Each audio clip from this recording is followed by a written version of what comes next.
नमस्कार दोस्तों, लाल बत्ती के एक और नए एपिसोड के अंदर आपका स्वागत है। और आज इस एपिसोड के अंदर हम तीन बड़ी खबरों के ऊपर बात करेंगे, जिसमें से पहली खबर निकल कर आ रही है जहां पर पोलैंड ने नेटो के आर्टिकल 4 को एक्टिवेट कर दिया है। क्योंकि पोलैंड के अंदर रशिया के ड्रोन्स देखे गए हैं और उनको पोलैंड ने मार गिराया है। इसी के साथ साथ हम बात करेंगे दूसरी खबर के ऊपर, जो ये है जहां पर इंडिया ने अब स्विट्जरलैंड को ये चीज क्लैरिफाई कर दी है, ढंग से बता दी है कि आप हमें नहीं बताएंगे कि हमें किस तरीके से हमारी माइनॉरिटी को ट्रीट करना है।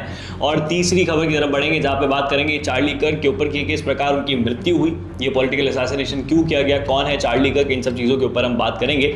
लेकिन अगर हम हमारी पहली खबर की तरफ बढ़ते हैं तो वो यही है कि किस प्रकार पोलैंड ने नेटो का आर्टिकल 4 एक्टिवेट करते हुए नेटो की जितनी भी कंट्रीज हैं उनकी एक मीटिंग बुलाई है और डिस्कशन करना शुरू कर दिया है कि क्या हमें नेटो का आर्टिकल 5 यूज कर लेना चाहिए। अब ये आर्टिकल 4 आर्टिकल 5 क्या है विनम्र जी, आप कैसी बातें कर रहे हैं। देखिए, नेटो के अंदर दो मेजर आर्टिकल्स है। नेटो क्या है? ट्रीटी है, नॉर्थ अटलांटिक ट्रीटी ऑर्गेनाइजेशन एक ट्रीटी है। ट्रीटी से कोई भी कंट्री बैक ऑफ कर सकता है, ट्रीटी को कोई भी कंट्री ज्वाइन कर सकता है। अब उस ट्रीटी के अंदर दो मेजर आर्टिकल्स हैं, आर्टिकल 4 और आर्टिकल 5। आर्टिकल 5 ये कहता है कि अगर किसी भी नेटो कंट्री के ऊपर अटैक होता है, जो भी नेटो मेंबर्स कंट्री है, तो बाकी जितनी भी नेटो कंट्रीज हैं वो मिलकर उस देश के ऊपर अटैक करेगी जिसने अटैक किया है। तो it's NATO versus the country, मतलब एक वन वर्सेस ऑल हो जाएगा। ये आर्टिकल 5 कहता है। आज तक सिर्फ एक बार एक्टिवेट हुआ है, जहां पर अफगानिस्तान में, जब अफगानिस्तान तालिबान ने यूएसए के ऊपर हमला किया था, जब 9/11 वाला, उसके बाद जो है अमेरिका ने सभी नेटो कंट्रीज को दुआई दी थी कि देखिए अब तो हमारे ऊपर अटैक हो गया है तो आपको भी अफगानिस्तान पर अटैक करना पड़ेगा। तो सारी नेटो कंट्रीज ने कुछ अपने अपने सोल्जर्स 5, 7, 10, 15, 20 इतने सोल्जर्स मिलाकर जो है भेजे थे और अफगानिस्तान के ऊपर जो है अटैक कर दिया था। अब आर्टिकल 4 के बारे में बात कर लेते हैं। तो आर्टिकल 4 जो है अब तक 8 बार एक्टिवेट हो चुका है, 8 बार कॉल ऑफ हो चुका है, इंक्लूडिंग इस वाले को भी अगर हम गिन लेते हैं तो आर्टिकल 4 ये कहता है कि अब क्या हमें आर्टिकल 5 एक्टिवेट करना चाहिए। आर्टिकल 4 का मतलब ये है कि जितनी भी नेटो मेंबर्स कंट्रीज हैं वो साथ में मिलकर एक इमरजेंसी मीटिंग के दौरान ये डिस्कस करते हैं कि क्या आर्टिकल 5 एक्टिवेट कर लेना चाहिए। अब तक 8 बार हो चुका है आर्टिकल 4 यूज, लेकिन आर्टिकल 5 कितनी बार यूज हुआ है? सिर्फ एक। तो इसका मतलब ये नहीं है कि अगर पोलैंड ने आर्टिकल 4 का इस्तेमाल किया है तो अब नेटो जो है रशिया के खिलाफ जंग लड़ेगा, ये पॉसिबल नहीं हो सकता है। पोलैंड का आर्टिकल 4 इस्तेमाल करना यूरोप, नेटो, यूएसए, वेस्ट के लिए सबसे ज्यादा जरूरी है, क्योंकि Poland first line of defence है। अगर पोलैंड गिर गया, फॉर एग्जांपल कल को रशिया पोलैंड के ऊपर अटैक कर देता है और पोलैंड कल को गिर गया, तो फिर सीधे यूरोप की सबसे बड़ी इकोनॉमिक पावर जर्मनी के ऊपर रशिया हमला कर देगा। वर्ल्ड वॉर के टाइम पर भी सेम चीज हुई थी, सबसे पहले पोलैंड गिरा, रशिया ईस्ट जर्मनी तक पहुंच गया। और अभी भी सेम चीज चल रही है कि हो सकता है कि क्या पता रशिया अगर पोलैंड के ऊपर अटैक कर दे और पोलैंड रशिया को नहीं ढंग से डिफेंस कर पाए और रशिया जर्मनी तक पहुंच जाए, तो ये यूरोप की सबसे बड़ी हार होगी। जहां पर अभी इस पॉइंट ऑफ टाइम पे रशिया जो एक वॉर मशीन इकोनॉमी बन चुकी है, मतलब रशिया को कोई डर नहीं है, कितनी ही वॉर लड़ लीजिए, कितने ही सालों तक लड़ लीजिए, उनके कोई फर्क पड़ने नहीं वाला, क्योंकि आपने रशिया के अंदर मैन्युफैक्चरिंग खत्म कर दी। आपसे मेरा मतलब है वेस्ट से।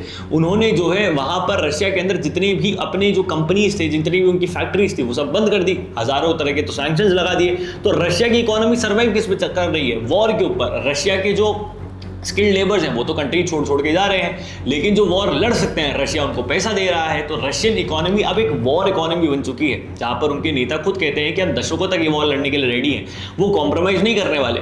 इसलिए रशिया कॉम्प्रोमाइज नहीं कर रहा है, तो यूक्रेन भी जो है अपनी जिद पे अड़ा हुआ है। और यूक्रेन, ज़ेलेंस्की ये चीज़ बहुत अच्छे से जानते हैं कि आने वाले 10 साल तक भी अगर ये वॉर लड़ी जाए तो भी रशिया नहीं हारने वाला है। रशिया ने जितना कब्जा लिया है उतना तो वो लेके ही रहेगा, और अगर ये वॉर कंटिन्यू होती रही तो यूरोप के लिए सबसे भारी चीज़ निकल के सामने आ जाएगी। और इसमें एक और चीज़ ये भी है कि जब भी ये वॉर कंटिन्यू, मतलब आप इस चीज़ को देखेंगे कि जब भी डोनाल्ड ट्रंप बात करते हैं कि वॉर को रोक दीजिए, सीज फायर हो जाना चाहिए, ये सब चीज़ें हो जानी चाहिए, तो उसी दौरान ऐसा कोई चीज़ निकल कर सामने आती है जहां पर अब ये चीज़ निकल कर देखने को मिल रही है कि रशिया के ड्रोन जो है वो पोलैंड में देखे गए। वैसे रशिया और पोलैंड के बीच में कोई बॉर्डर नहीं है, लेकिन फिर भी मुझे समझ नहीं आ रहा कि ऑल ओवर बेलारूस, यूक्रेन, मतलब पहले क्या आता है? रशिया, ऊपर लिथुआनिया, एस्टोनिया, लिथुआनिया, ये देश आते हैं बॉर्डर लगाते हुए, फिर उसके बाद नीचे जो है बेलारूस आता है, फिर यूक्रेन आता है, इधर साइड में जो है पोलैंड आता है, जिसकी बॉर्डर जो है बेलारूस, यूक्रेन और एक और देश लगती है, रशिया से नहीं लगती है। तो जब रशिया से बॉर्डर लग ही नहीं रही है तो क्या drones all over Belarus cross करके गए होंगे या फिर ऑल ओवर यूक्रेन क्रॉस करके गए होंगे? तो ये भी क्वेश्चनेबल चीज़ है कि क्या सही में ही रशिया के ड्रोन्स थे या फिर ये एक जुमला खेला जा रहा है रशिया को ज़बरदस्ती डिफेम करने का, वर्ल्ड लेवल पे रशिया की छवि खराब करने का। तो क्या ये चीज़ें हो सकती हैं? तो बहुत सारे कयास जो इसके अंदर निकल कर सामने आ रहे हैं। लेकिन अगर हम हमारी दूसरी खबर की तरफ बढ़ते हैं तो वो ये है कि UNHRC की एक मीट चल रही थी जेनेवा स्विट्जरलैंड के अंदर, और वहां पर स्विट्जरलैंड जो है इंडिया को ज्ञान देने लग गया कि आपको अपनी जो माइनॉरिटीज़ है उनको ढंग से रखना चाहिए, प्रोटेक्ट करना चाहिए। मुझे आज तक समझ नहीं आया कि पूरी दुनिया के अंदर सिर्फ हिंदुस्तान ही एक ऐसा देश होगा जहां पर जो है माइनॉरिटीज़ आज़ादी से लेकर अब तक उनकी जनसंख्या बढ़ी ही है। अगर जनसंख्या बढ़ रही है तो माइनॉरिटी सप्रेस कैसे हो रही है, और अगर सप्रेस हो रही है तो जनसंख्या कैसे बढ़ रही है? ये कॉमन सेंस का सवाल क्या इन लोगों के दिमाग में नहीं आता? बिल्कुल आता होगा, लेकिन कुछ चंद पैसों के लिए बिक जाने वाले, सिर्फ अपना नैरेटिव प्रोपेगेंडा चलाने वाले जो लोग हैं, जो ये देश है, जो हिंदुस्तान को समझते हैं, जिनके अंदर अभी भी एक जलनहीन की भावना है कि ये हिंदुस्तान एक देश हमसे आगे कैसे बढ़ रहा है, वो देश जिसको आज़ाद हुए अब तक 100 साल नहीं हुए हैं, वो देश जो है वर्ल्ड की इकोनॉमिक पावर बन रहा है, ग्लोबल पावर बन रहा है, सुपर पावर बनने की कगार पर है। हिंदुस्तानी कहीं पे भी जाता है वहां पर अपना डंका पीटता है। उसका एजुकेशन सिस्टम ले लीजिए, कल्चर, हेरिटेज, कुछ भी ले लीजिए, हिंदुस्तानी कहीं पर भी कॉम्प्रोमाइज करने के लिए रेडी ही नहीं है। हिंदुस्तान की सरकार कहीं पर भी कॉम्प्रोमाइज करने के लिए रेडी नहीं है। तो आप इंडिया की जो एस्टैब्लिशमेंट है उसको डिग्रेड कीजिए, जिस प्रकार वेस्ट ने पहले पाकिस्तान के अंदर इमरान खान को गिराया, फिर शेख हसीना को बांग्लादेश के अंदर गिराया, फिर श्रीलंका के अंदर जो है चाइना की गवर्नमेंट गिराई, फिर उसके बाद जो है अभी नेपाल के अंदर सेम चीज़ करी है चाइनीज फेवर गवर्नमेंट गिरा के। तो उनको ये लगता है कि हिंदुस्तान के अंदर आप रिजीम चेंज तो नहीं कर सकते, इसलिए रिजीम को डिफेम कीजिए। लेकिन जब भी वो रिजीम को भी डिफेम करने की कोशिश करते हैं तो भी उनको एक रियलिटी फैक्ट चेक मिल जाता है। और इस बार भी UNHRC के अंदर भी सेम चीज़ हुई है, जहां पर क्षितिज त्यागी जो इंडिया के रिप्रेजेंटेटिव थे UNHRC के अंदर, वहां पर उन्होंने जो है स्विट्जरलैंड को प्रॉपर करारा जवाब दिया है। Mr. President, we would also like to respond to the surprising, shallow and ill-informed remarks made by Switzerland, a close friend and partner. As it holds the UNHRC presidency, it is all the more important for Switzerland to avoid wasting the Council's time with narratives that are blatantly false and do not do justice to the reality of India. Instead, it should focus on its own challenges such as racism, systematic discrimination and xenophobia. As the world's largest, most diverse and vibrant democracy, with a civilizational embrace of pluralism, India remains ready to help Switzerland address these concerns. I thank you.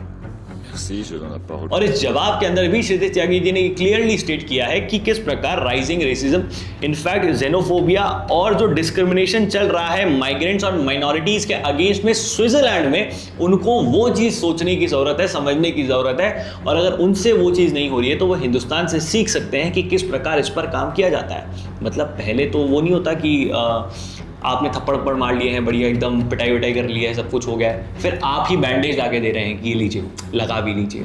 तो ज़्यादा हो रहा है कि मतलब क्षितिज त्यागी के शब्द जो हैं वो इस प्रकार के, वो थप्पड़ थे स्विट्जरलैंड के मुंह के ऊपर, और उसके बाद क्षितिज त्यागी ने ही वो मरहम भी लाकर दी थी कि चलिए अगर आपको नहीं आता है तो हम आपको सिखा देंगे। ये सिखाना वेस्ट को बहुत ज़रूरी है, और वेस्ट इसी चीज़ से खफा रहता है हिंदुस्तान से कि यार हम इनको कहाँ काउंटर करें। इनकी ज़रूरत, आपको इंडिया का मार्केट चाहिए, आपको इंडिया का लेबर चाहिए, आपको इंडिया का पैसा चाहिए, आपको इंडिया चाहिए जियो पॉलिटिकल रूप से स्टैंड करने के लिए भी और वैसे भी स्टैंड करने के लिए भी। और अगर फिर भी आपको इंडिया नहीं मिल रहा है, आपको दिक्कत हो रही है, तो फिर आप जो है ऐसी चीज़ें करते हैं कि माइनॉरिटीज़ के कोई दूसरा प्लान तो लेकर आइए। प्लान बी भी नहीं है आपके पास। खैर, अगर हम आज की तीसरी और आखिरी खबर की तरफ चलते हैं तो वो है चार्ली कर्क के ऊपर। जो चार्ली कर्क यूएसए के कंजर्वेटिव इन्फ्लुएंसर जो डोनाल्ड ट्रंप के सबसे करीबी माने जाते हैं, उनका पॉलिटिकल असैसिनेशन हो गया है। ओटावा वैली यूनिवर्सिटी है, वहाँ पर वो जो है अपना कोई कैंपेन शुरू कर रहे थे, जहाँ पर वो 10-15 यूनिवर्सिटीज़ विजिट करने जा रहे थे। ये पहला ही कैंपेन का फर्स्ट डे था और यहाँ पर वो लाइव डिबेट कर रहे थे। 3000-4000 बच्चे सामने बैठे हुए थे, ट्रंप की पॉलिसीज़ के ऊपर बात कर रहे थे, अमेरिका को ग्रेट कैसे बनाना है इस चीज़ के ऊपर बात कर रहे थे। लेकिन उसी दौरान जो है उनके ऊपर गोली चल जाती है। इस चीज़ को कंडेम डोनाल्ड ट्रंप ने भी किया है और उन्होंने बोला है कि किस प्रकार लेफ्ट जो है ये सब चीज़ें कर रहा है, पॉलिटिकल असैसिनेशन करवा रहा है, वगैरह वगैरह चीज़ें।